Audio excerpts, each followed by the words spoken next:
I always believed that after 45 years of marriage, you just knew your spouse. You could predict their reactions, understand their moods without a single word, and notice even the smallest changes in their habits. That's how it had always been with Linda and me. We met in college, married young, built a life together. I worked as an engineer while she was a teacher before transitioning into event planning. We raised 2 kids, bought a house, went through life struggles together. And now? We were supposed to be in the phase of life where things were stable, where we could finally relax and enjoy what we'd built. But something had changed. At first, it was subtle. Small things. Things that, on their own, didn't mean much. But together, they painted a picture I wasn't ready to face. Linda had started paying too much attention to her appearance. Not in a casual, everyday way. This was different. For years, she was never one to fuss over makeup or spend too much time getting ready. But lately? She was dressing differently. She bought new clothes, a dress I'd never seen before, sleek, form-fitting, something she wouldn't have worn just a year ago. She started wearing perfume she hadn't used in decades, the same one she used back when we were dating. I wanted to brush it off as harmless. Maybe she just wanted to feel youthful again. That's normal, right? But then, the other things started happening. The phone. Linda had always been an open book with her phone. It would sit on the kitchen counter or the bedside table, unlocked and available. Sometimes, she'd even ask me to answer it if she was in another room. Now, that changed. Her phone was always with her. If she went to the bathroom, the phone went with her. If she was sitting on the couch, she kept it face down. And then there was the way she reacted to messages. Before, if a notification popped up, she'd glance at it casually and maybe reply later. But now? The moment her phone buzzed, she grabbed it instantly. I didn't say anything at first. I told myself I was overthinking it. Until that night in the kitchen. The smile that gave it away. I walked in to grab a drink, and there she was, standing by the counter, phone in her hand. She was smiling at the screen. Not just any smile. It was that smile, the kind that made my stomach twist in a way I hadn't felt in years. The kind of smile she used to have when she'd get messages from me back when we first started dating.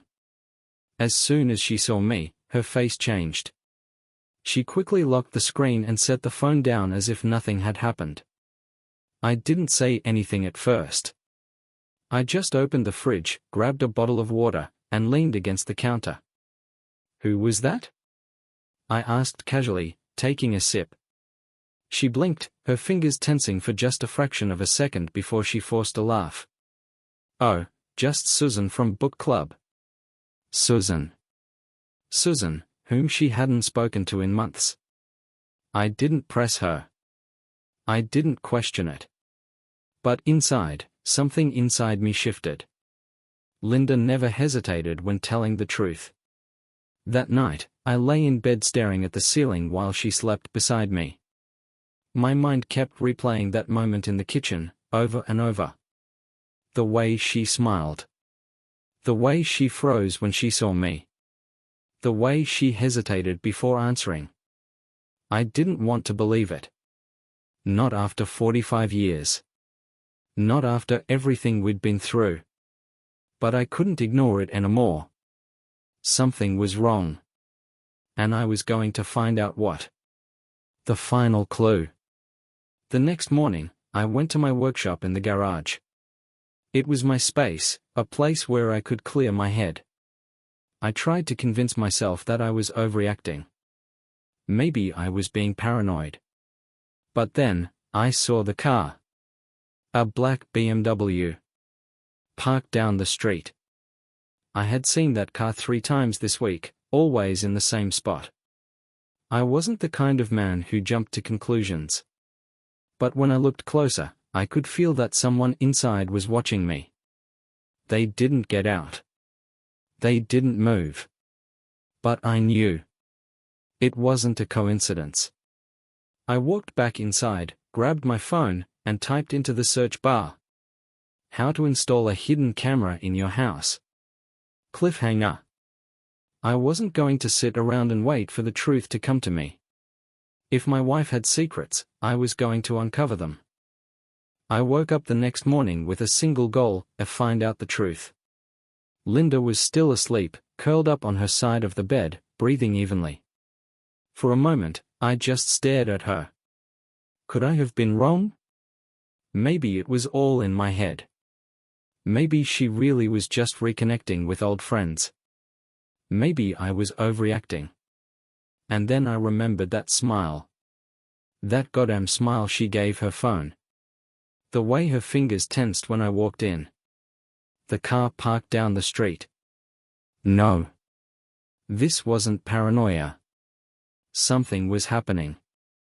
I quietly got out of bed and headed to my workshop in the garage. I didn't hesitate. I grabbed my laptop, opened a private browser, and started searching. Best hidden cameras for home surveillance.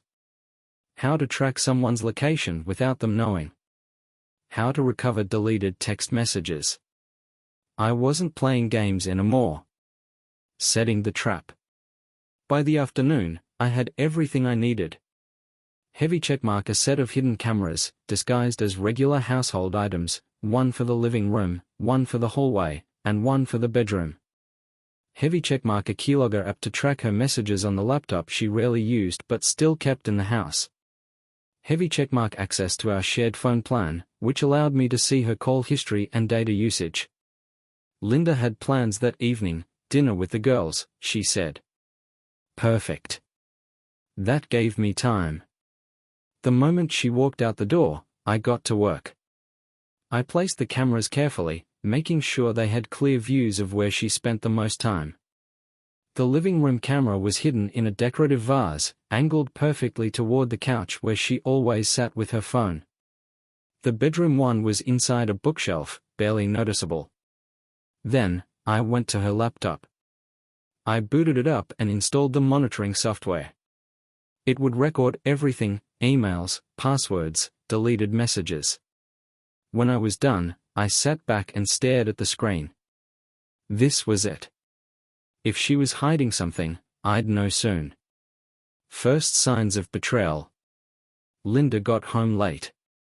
Too late for a casual dinner with friends. She walked in, setting her purse down on the table, and I immediately noticed two things. Her lipstick was smudged.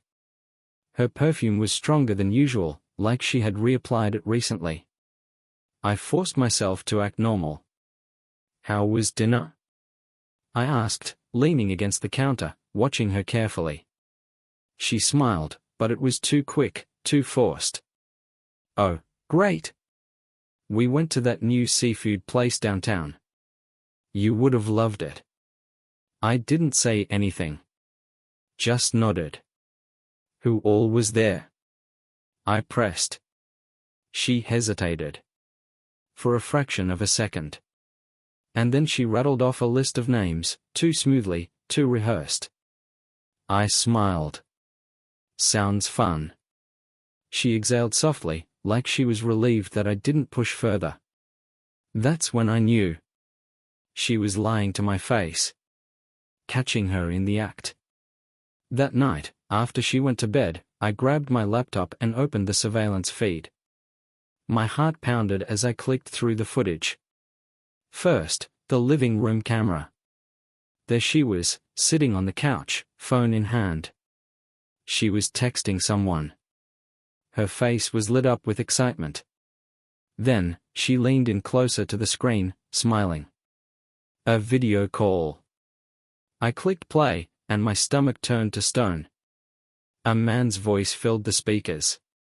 You looked incredible tonight. I felt my pulse explode in my ears. Linda giggled. Stop, you're making me blush. I paused the video, my hands clenching into fists. There it was. Undeniable proof. She wasn't just texting. She was seeing someone. A new kind of anger. I sat there in silence, watching her laugh, her face glowing in a way I hadn't seen in years. My wife, the woman I built my life with, was sitting in our home, giggling like a schoolgirl for another man. I wanted to storm into the bedroom, shake her awake, demand the truth. But no. That was too easy. She didn't know I knew. She didn't know I had all the power now. And I was going to make damn sure she paid for this. The plan begins. I spent the next few hours digging deeper. Pushpin her call history. Multiple calls to an unknown number, long conversations late at night. Pushpin her phone data. Increased usage at weird hours. Pushpin her deleted messages. The software recovered dozens of texts. Him, I miss you already. Her, I wish I could stay longer. Him, and next time, let's get a hotel. Her, I'll find an excuse. My stomach twisted. So this wasn't just emotional. This was physical. I closed the laptop and exhaled slowly.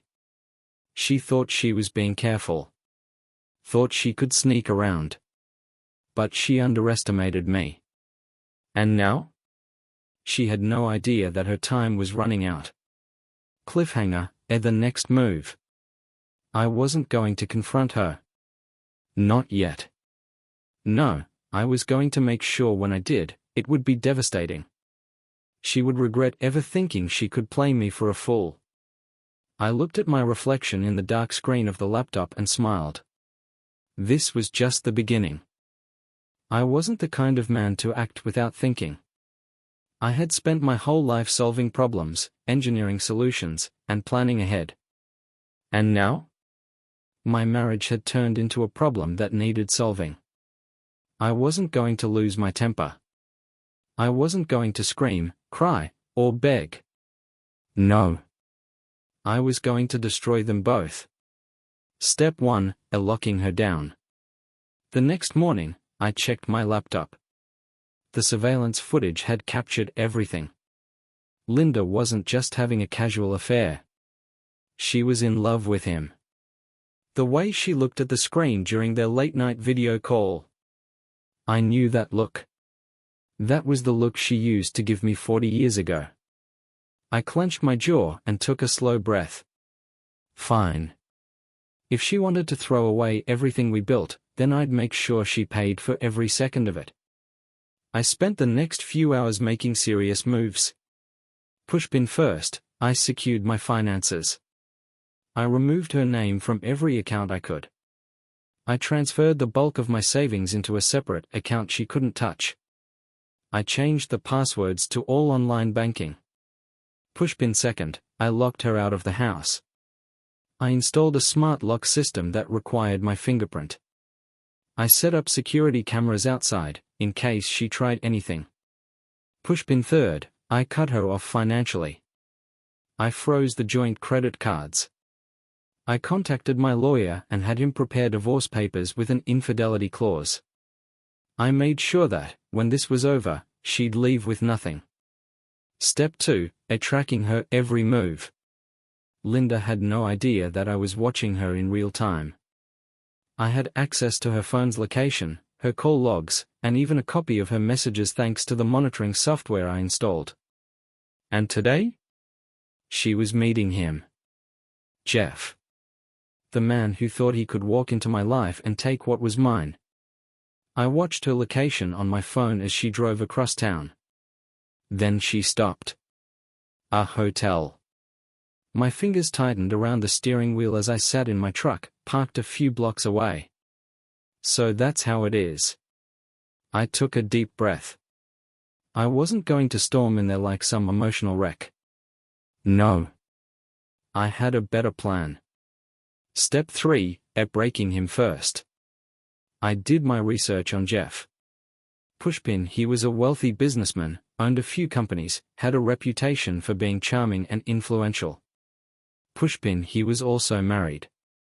Oh, Linda, you really picked the worst possible man to throw your life away for. I made a few phone calls. First, to his wife. Mrs. Reynolds?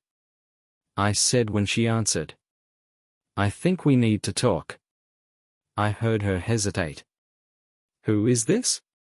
Just someone who believes you deserve to know the truth. I sent her the photos from the hidden camera, the video call recording, and the texts I pulled from Linda's phone. The silence on the other end lasted a long time. Then, in a quiet, controlled voice, she said, "Where are they right now?" I smiled. At the Regal Hotel. Room 417.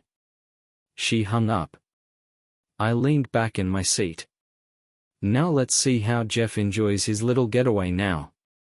Step 4, the perfect trap. Linda thought she was clever, sneaking around. But she had no idea that I had already set up the perfect trap. I called a private investigator I hired earlier that week. I need you at the Regal Hotel in 20 minutes, I told him. Room 417. A husband and wife are about to catch their spouses cheating. He chuckled. Got it. Want the footage recorded? Absolutely. Everything was falling into place. The beginning of the end. Linda's location hadn't moved.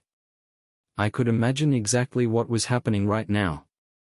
She was probably wrapped in his arms, whispering all the same lies she once told me. I love you. I can't wait to be with you. I wish I had met you sooner. Bullshit. The truth? She didn't love him. She loved the thrill. The excitement. The idea of something new. But that excitement was about to be crushed into dust. I watched the clock. Tick. Tick. Tick. Then, suddenly, her location moved. She was leaving the hotel. Something had happened. My phone buzzed. It was a text from the private investigator. Outgoing email symbol. You won't believe what just went down. The wife showed up. Hotel security got involved. Whole thing's on video. Call me. I smiled. Oh, Linda. You're in real trouble now. Linda's location was moving fast. She had left the hotel. Something had gone wrong. I leaned back in my chair, my fingers tapping against the desk. Good. I didn't need to be there to know exactly what had happened. Diane, Jeff's wife, had just walked in and turned their little love nest into a war zone. The fallout begins. A few minutes later, my phone buzzed. Outgoing email symbol. Private investigator. Are you gonna love this? Got the whole thing on video. The wife walked in, threw a drink in your wife's face, and started screaming about how she ruined her marriage. Hotel security had to pull them apart. Jeff tried to calm her down, but she wasn't having it. She told him she was filing for divorce and taking half his assets. I smiled. One move. One call. And Jeff's life was already falling apart. But I wasn't done. Not even close. Linda tries to come home. But she can't. I watched from the living room window as Linda's car pulled into the driveway. She stepped out, her hair a mess, her makeup smeared, her expression full of panic. She walked up to the front door and reached for the handle. It didn't budge. She tried again. Then again. I had changed the locks while she was in that hotel room with Jeff. She knocked. Hard. Mark. Her voice was shaky, desperate. I waited. She knocked again. Louder this time. Mark, please. Let me in. I took a deep breath, letting her panic settle in. Then, finally, I opened the door, just a crack. She looked at me, eyes wide with fear. What's wrong with the lock? She asked, her voice trembling. I stared at her, completely silent. Then I held up my phone and pressed play. Jeff's voice filled the air. Loudspeaker, you looked incredible tonight. Linda's face went white. Loudspeaker, I miss you already. She stumbled backward, her hand covering her mouth. Loudspeaker, next time, let's get a hotel. Tears welled up in her eyes as she shook her head. Mark. I can explain. I tilted my head. Can you? Her breath hitched. It wasn't serious. It didn't mean anything. I was confused. I stepped forward, my voice cold. You weren't confused when you kissed him. She opened her mouth, but no words came out. I took another step closer, lowering my voice. You weren't confused when you snuck out late at night to meet him. Tears spilled down her face. You weren't confused when you laughed at his messages, when you told him you loved him, when you lied to my face over and over again. She collapsed onto her knees, sobbing. Please, Mark. I made a mistake. I exhaled slowly. No, Linda. A mistake is forgetting an anniversary. This was a choice. I held up the divorce papers. Her eyes widened in horror. You're out. Today. And you get nothing. Her lip trembled. Mark, please. I turned the paper around, pointing to the infidelity clause. You see this? I said. It means you leave with exactly what you came in with. That's not fair, she cried. I gave you 45 years of my life. And I gave you 45 years of loyalty, I shot back. Silence. Then she whispered. Where am I supposed to go? I shrugged. That's not my problem. I stepped back and slammed the door in her face. Jeff's life starts falling apart. The next morning, I called my contact at the bank. I knew Jeff's company had several high-profile investors, and banks weren't too keen on scandals involving their executives. Telephone receiver. Hey, Mike, you got a minute? Sure, Mark. What's up?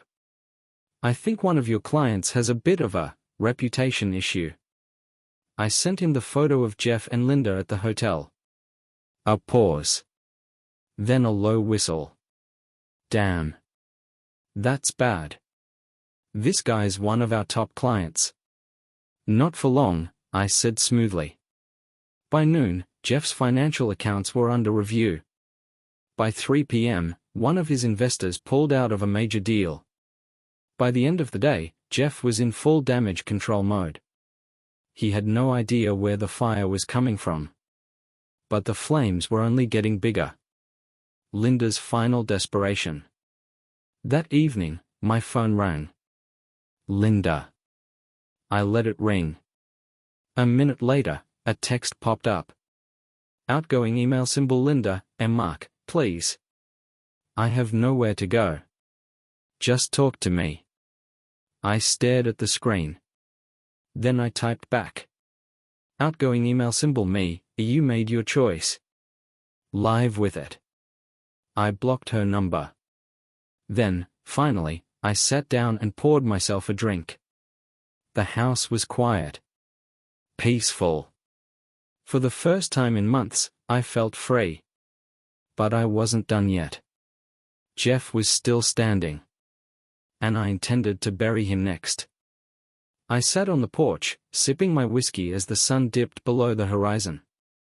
The air was crisp, quiet, too quiet. No Linda. No arguing. No fake apologies.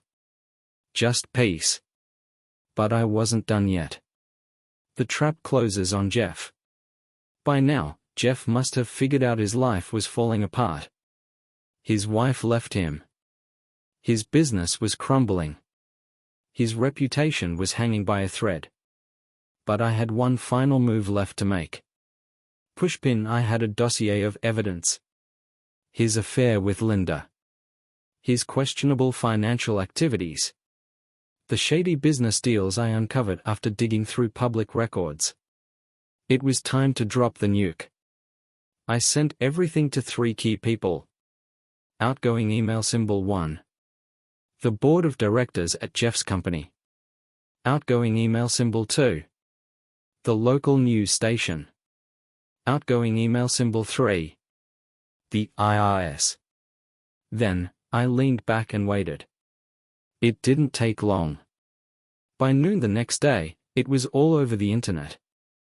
Loudspeaker, local CEO caught in affair and business scandal, company under investigation.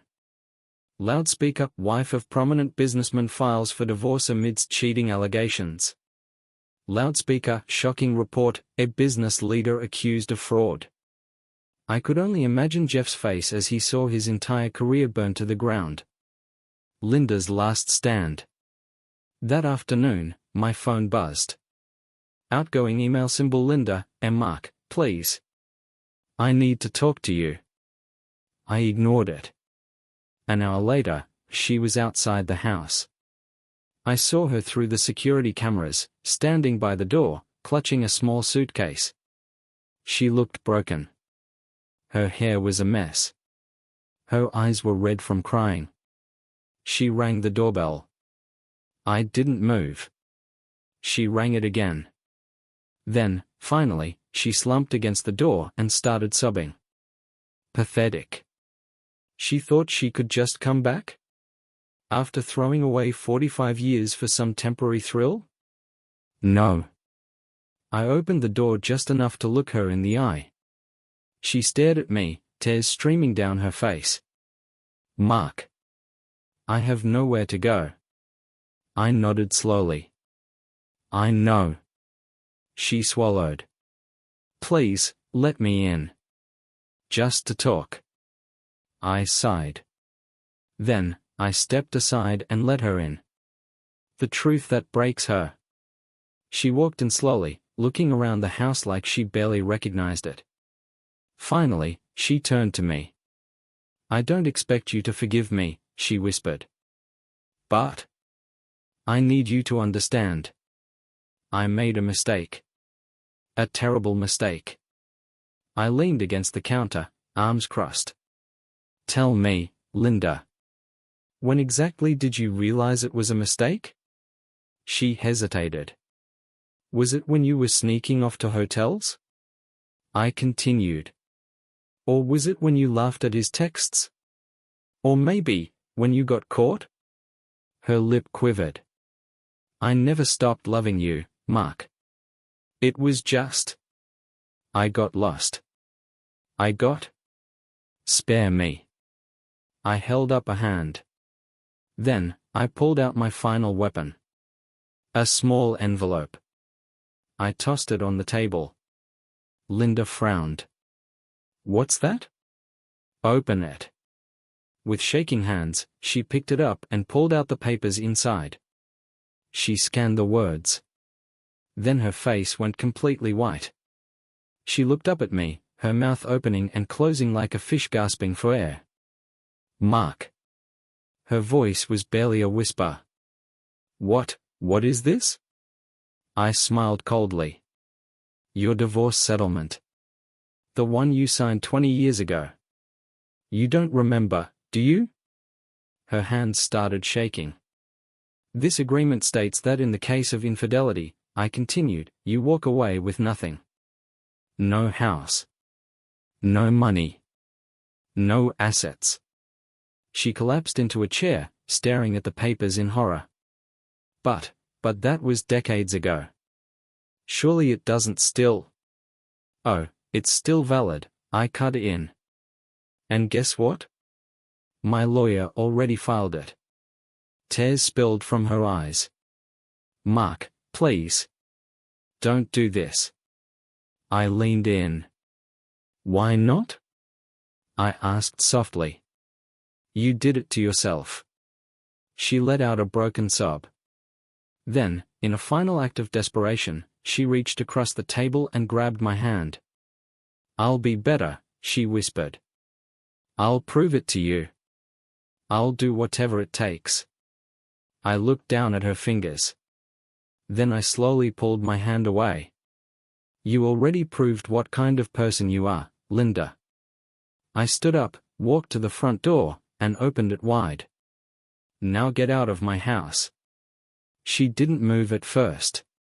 She just sat there, silent tears streaming down her face. Then, finally, she rose to her feet. She picked up her suitcase, walked to the door, and stepped outside. She turned back one last time. But I was already closing the door. Click. Lock. Goodbye, Linda. The end of Jeff Reynolds. The next morning, I got a message from my private investigator. Outgoing email symbol: Jeff got fired. He tried to fight it, but with all the bad press, the board forced him out. His wife is taking everything. He's done. I smirked. One more loose end tied up. I stepped out onto my porch, breathing in the fresh air. The world felt lighter. No cheating wife. No smug businessman. Just me. Free. I raised my coffee mug and smiled. To new beginnings. Linda was gone. For the first time in 45 years, my house was truly mine. No lies. No betrayal. No fake smiles hiding deceit. Just silence. And I loved it. I sat on my porch, sipping my coffee, watching the morning sun rise over the trees. This was peace. And yet, I knew the war wasn't over. Linda's desperation.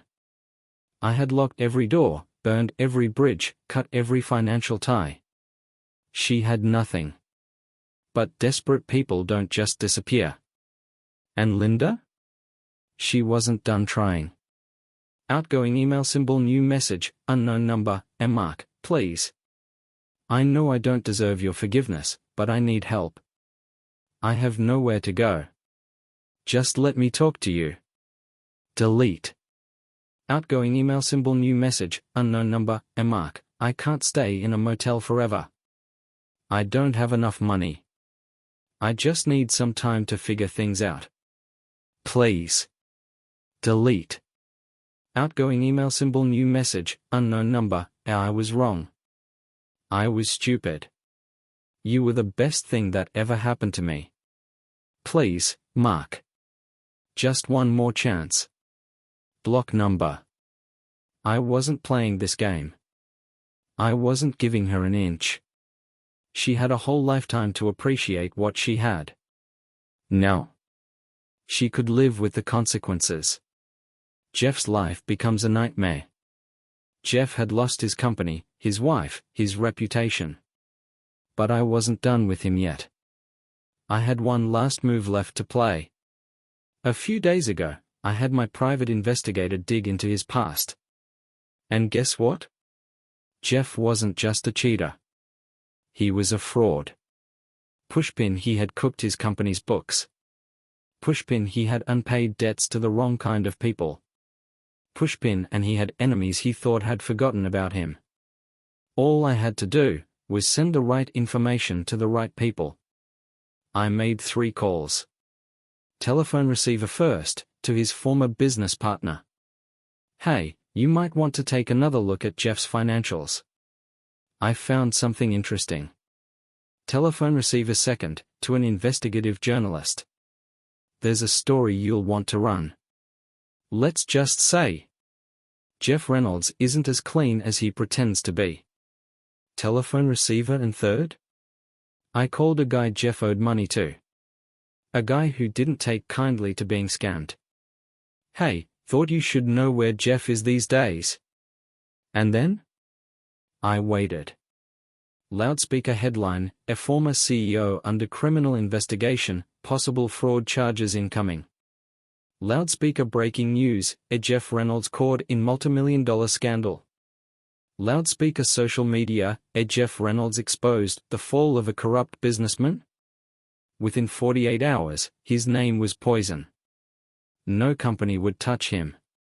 No investor would trust him. No bank would lend him a cent. And those people he owed money to? Let's just say, Jeff was about to have a very bad time. A new chapter begins. with Linda and Jeff buried under the weight of their own choices, I finally felt like I could breathe. For the first time in years, I wasn't living in the shadow of someone else's lies. I was free. I decided to take a road trip. Just me, my truck, and the open highway. One stop led to another, and eventually, I found myself in a small town I hadn't visited in decades. And that's where I saw her. A woman I hadn't spoken to in 40 years. Mark? I turned. And there she was. Sarah. My first love. The woman I almost married. She smiled, a little uncertain. Wow. I never expected to see you here. I hadn't expected it either. But suddenly, the past didn't seem so distant anymore. Final karma. A week later, I got one last message. Outgoing email symbol new message, unknown number, Mark. I'm sorry for everything. Jeff left me. I lost everything. I just wanted you to know that I regret it all. I wish I could go back. I wish I could undo it. I stared at the screen for a long moment. Then, I deleted the message. And never thought about her again. Linda was gone. Jeff was ruined. I had done what I set out to do. But something deep inside me told me this wasn't over yet. People like them, cheaters, manipulators, liars, they never go down quietly. They always have one last trick, one last pathetic attempt to crawl their way out of the hole they dug. And I was right. Because just when I thought I had won, Linda and Jeff did something I never expected. A second chance? I had spent the last few days in peace. The house was quiet. My mind was clear. I was rebuilding my life. Then, one morning, my phone rang. A number I didn't recognize. I almost ignored it. But something told me to answer. I pressed the button. Yeah. A voice I hadn't heard in decades came through the line. Mark? I froze. It was Sarah. My first love. The woman I almost married before Linda. Sarah? I said, barely believing it. She laughed softly. Wow. I didn't think you'd pick up. I wasn't sure I would either, I admitted. She hesitated. I saw you the other day. At the diner. I wanted to say something, but I felt a strange, unfamiliar feeling in my chest. Hope. Why don't we meet? I said. A pause. Then. Yeah. I'd like that. Jeff's final play. That afternoon, I was getting ready for my dinner with Sarah when my phone buzzed again. Outgoing email symbol new email, urgent legal notice. Frowning, I opened it. My blood ran cold. It was from a lawyer. And it wasn't just any legal notice. Linda was suing me. Loudspeaker plaintiff Linda Reynolds seeks financial compensation for emotional distress, loss of assets, and unfair divorce settlement. Loudspeaker defendant Mark Reynolds is accused of manipulation, financial abuse, and defamation of character. Loudspeaker plaintiff demands $250,000 in damages. I stared at the screen, barely able to process it. That bitch. After everything? After cheating, lying, humiliating me, she had the audacity to try and take what was mine? Then I saw the last page of the document. It had another name attached. Jeff Reynolds. He was backing her. That's when I realized they were working together. A war they couldn't win. I had two choices. Fight them in court. Drag it out for months, waste time, waste money. End this before it even starts. I chose option 2. Pushpin first, I called my lawyer. Find everything on Linda and Jeff. Their finances, their records, their weaknesses. I want them exposed. Pushpin second, I called my private investigator. Dig into Jeff's new life. Find out how he's surviving without his company. Something tells me he's not as stable as he wants people to believe. Pushpin third, I made a move they never saw coming. I leaked the lawsuit. I sent it to every journalist, blogger, and media outlet in town. Loudspeaker, cheating wife sues husband after affair goes public. Loudspeaker, scandal-ridden Jeff Reynolds backing ex-mistress in legal battle. Within 24 hours, their pathetic little scheme blew up in their faces. The breaking point. I was sitting at the bar, waiting for Sarah, when my phone rang one last time. Outgoing email symbol, new message, private investigator, and Mark, you gonna want to see this. Attached was a video. I hit play. And there he was, Jeff Reynolds. Drunk. Slurring his words. Sitting in a dingy motel room, ranting to someone on the phone. Movie camera, that bastard ruined my life. You hear me? I had everything. Now I'm stuck in this shithole. That bitch Linda promised we'd win this case, but she's useless. Movie camera, I should have never left my wife for her.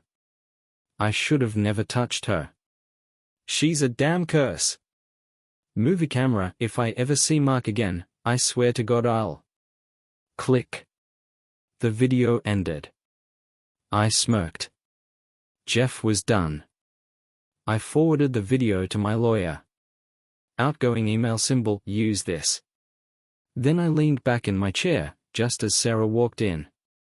The end of a nightmare. The next morning, I got the news.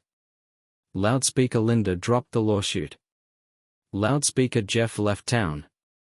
Loudspeaker and I walked away a free man. I sat in my living room, sipping coffee, watching the sun rise. The house was mine. My life was mine. And for the first time in years, I was truly, completely happy. I thought it was over. Linda was gone. Jeff was ruined.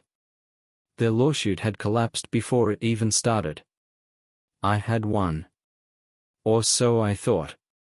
Because some people don't know when to quit. The desperation move. It was late at night when I heard a sound outside. A rustling. Then, a soft knock on the door. I glanced at the security feed on my phone. Linda. Standing outside, clutching her arms, looking like she had just crawled through hell. I could have ignored her. I could have let her stand there in the cold.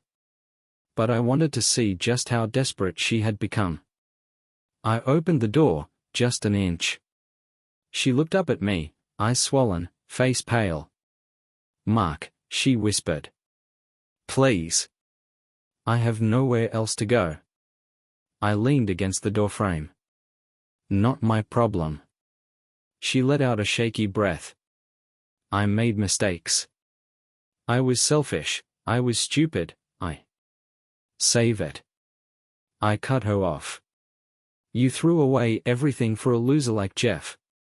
Now you want pity? Tears welled in her eyes. I just want to talk. Talk? I chuckled. Like you did when you were sneaking out to hotels? She flinched. Like you did when you laughed at my texts and told Jeff you wished you'd met him sooner? Her face crumpled. She knew I had seen everything. I waited for her to say something. She didn't. So I started to close the door. Wait! She suddenly lunged forward, grabbing my arm. Please, Mark. I'll do anything. Just let me stay. I don't care about the money, I don't care about the house, I just need you. I stared at her hand on my arm. Then, slowly, I peeled her fingers off and stepped back. You needed me when you were in that hotel room, Linda. Where was I then? She let out a soft sob. I was lost. I exhaled sharply. And now? You just lost and alone. I pointed to the driveway. Get out. Her breath hitched. Mark, please. I slammed the door. And this time? I didn't look back. The truth comes out. The next morning, I got a call from my lawyer. "You not gonna believe this," he said, his voice sharp. "Try me." Linda and Jeff, they had a plan. Before the divorce. I sat up straighter. "What kind of plan?" He let out a humorless laugh. Jeff convinced Linda to start moving money into a secret account. They were going to drain you dry, leave you with nothing, and run off together. My grip tightened around the phone. She was planning this before I even knew. Everything, the late nights, the secrecy, the spending, it wasn't just an affair. It was a goddamn heist. I clenched my jaw. How much did they take? Not much. You caught them too soon. But they tried. I felt a slow, cold rage settle into my chest. "Mark," my lawyer continued. "We can press charges. Fraud. Financial manipulation. Linda and Jeff could face serious legal trouble." I leaned back, tapping my fingers on the table. I could destroy them. Completely. But then, an even better idea came to me. "Forget the courts," I said. My lawyer hesitated. "You sure?" I smiled. "Oh yeah. I have a better way." The final kill shot. Jeff thought he could hide. But I knew where he was. I had my private investigator track him down. And guess what? Pushpin, he was trying to start over. Pushpin using stolen money. Pushpin with another woman already. I laughed. Some people never change. I made one final call. To his ex-wife. Telephone receiver Diane. "You wanna know where Jeff is? And who he's with now?" She was silent for a moment. Then. "Tell me everything." Oh, I did. And Diane? She didn't hold back. Loudspeaker the next morning, Jeff's new woman found out everything. Loudspeaker, his stolen money was frozen. Loudspeaker, his last bridge burned. He was finished. And Linda? After seeing what Jeff had done to her? She had nothing left. The last goodbye.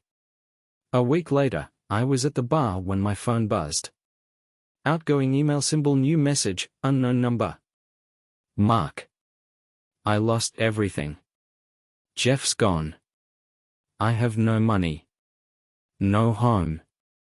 No friends. I know I don't deserve it, but, please. Just talk to me. I stared at the screen.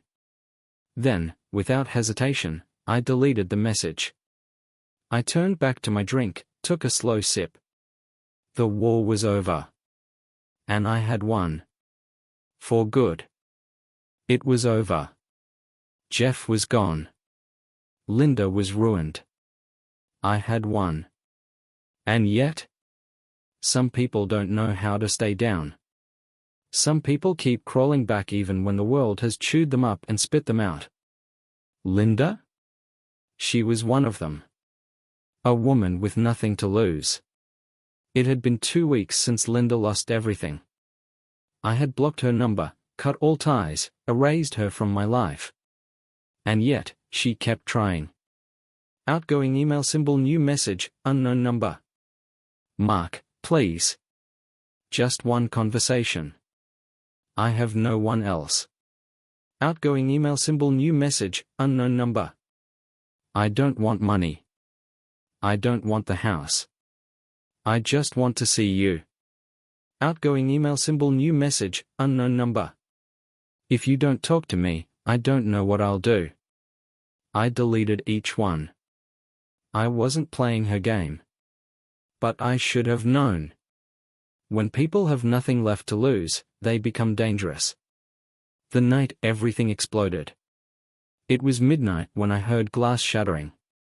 I shot up in bed, my heart pounding. Then, footsteps. Someone was inside the house. I moved fast, grabbing the baseball bat from under my bed. I stepped into the hallway, every muscle tense. And then I saw her. Linda. Standing in my living room, drunk, disheveled, eyes wild. She had broken the window to get in. Her breath was ragged. Her hands shook as she pointed a trembling finger at me. "You ruined my life," she whispered. I tightened my grip on the bat. "Get out, Linda." She laughed.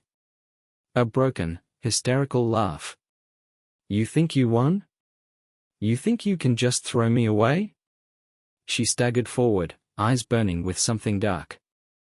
"Everything I did was for you," she screamed. "I loved you." I took a slow breath. "You loved Jeff too, didn't you?" Her face twisted in rage. She lunged at me. I sidestepped easily. She collapsed onto the floor, sobbing. "I have nothing," she choked. "I have nothing." I looked down at her. The woman I had spent 4 decades with. The woman who had lied, cheated, betrayed. No. She was nothing more than a shadow of herself. "You did this to yourself," I said, my voice calm. She shook her head violently. No, you don't understand. Jeff, he." She hiccuped, rubbing her temples. "He left me. And I heard something." "He." I narrowed my eyes. "He what?" She swallowed hard. Then whispered. "He's coming for you. Jeff's last mistake." I threw Linda out that night. I didn't care where she went. I didn't care what she did. But Jeff? That was a different story. I made one call, to my private investigator. "Find him," I said. By the next morning, I had my answer. Pushpin Jeff was in deep trouble. Pushpin he was desperate, running out of options. Pushpin and he blamed me for everything. And that's when I knew. He was going to do something stupid. The trap closes. I wasn't going to wait for Jeff to make the first move. I was going to finish this. I made one last call. Telephone receiver. "Hey, Mike. I need a favor." Mike, an old friend, a detective. "Mark?" He sounded curious. "What kind of favor?" I sent him everything. Jeff's fraud. His debts. His involvement with dangerous people. Mike let out a low whistle. "Damn. This guy's a walking disaster." "He's about to be a walking inmate," I said. That afternoon, Jeff's entire life collapsed. Loudspeaker: "Jeff Reynolds arrested, investigators uncover massive fraud case." Loudspeaker: "Disgraced businessman caught in financial scandal." Loudspeaker: "Jeff Reynolds faces up to 10 years in prison?" By sunset, Jeff was in handcuffs. The final goodbye. I was at a cafe, sipping coffee, when my phone buzzed. Outgoing email symbol, new message, unknown number. "Mark, you won. Jeff's gone. I have nothing left. Please, just tell me what to do." I stared at the screen. Then, for the first time in weeks, I smiled. Outgoing email symbol, reply. Live with it. Then I blocked her for the last time. The war was over. And I had won forever. It was over. Jeff was rotting in prison. Linda had lost everything. And me? I was free. Or so I thought. The quiet before the storm. For the first time in months, I woke up without anger in my chest. No more betrayal. No more revenge. No more wasted time thinking about people who didn't deserve me. I made myself coffee, stepped onto the porch, and let out a long, slow breath. This was peace. And then? The phone rang. I frowned. Unknown number. I almost didn't answer. But something told me to pick up. Hello? A long pause. Then. You think you've won? My grip tightened. Linda. Her voice was raspy, broken. She sounded like a ghost of the woman I once knew. You destroyed my life, she whispered. You left me with nothing. Now I have nothing to lose. I exhaled slowly. Linda, walk away. This is over. She laughed softly. You still don't get it, do you? She murmured. And then, click. She hung up. A slow chill ran down my spine. The final mistake. I had underestimated her. Again. That night, I was sitting in my living room, flipping through an old photo album. A reminder of the life I had built. The life I had lost. Then, a sound outside. A car engine. I stood up, my heart pounding. I checked the security camera feed on my phone. And there she was. Linda. Standing in my driveway, staring at the house. But she wasn't alone. She had a gun. A dangerous game. I moved fast. I locked the doors, grabbed my phone, and dialed 911. 911, what's your emergency? My ex-wife is outside my house with a gun. I stayed on the line as I watched her take a slow step forward. Then another. She was muttering to herself, shaking her head violently. I could only imagine what was going through her mind. You ruined me, she hissed under her breath. You took everything. You think you can just erase me? Replace me? My hands clenched into fists. This wasn't the woman I married. This was a monster of her own making. The breaking point. She reached the front steps. Lifted the gun. I saw her finger move to the trigger. Then, the red and blue lights flashed. Screaming sirens. Police cars came flooding into the driveway. Drop the weapon. Linda turned, eyes wild with confusion. She hesitated. For one terrifying second, I thought she would pull the trigger anyway. But then, she dropped it. Fell to her knees. And started sobbing. The officers swarmed her, cuffing her hands behind her back. She didn't resist. She just sat there, broken and empty, staring at the ground. The final goodbye. An officer knocked on my door. Mr. Reynolds? I nodded. She's being taken in for attempted assault with a deadly weapon. He sighed. She won't be coming back. I looked past him, toward the woman I had spent 45 years with. She lifted her head, locking eyes with me one last time. And in that moment, I saw it. The regret. The pain. The understanding that she had lost everything. I didn't say a word. I just closed the door. And this time? I knew she was gone forever. The real victory. A week later, I packed a bag. No more looking back. No more wasting my life on the past. It was time to move forward. As I loaded my truck, my phone buzzed. Outgoing email symbol, new message, Sarah. Road trip? Just you and me? I smiled. For the first time in a long time, I felt light. I had won. Not just against Linda. Not just against Jeff. I had won myself back. And this time? I wasn't letting go. The end.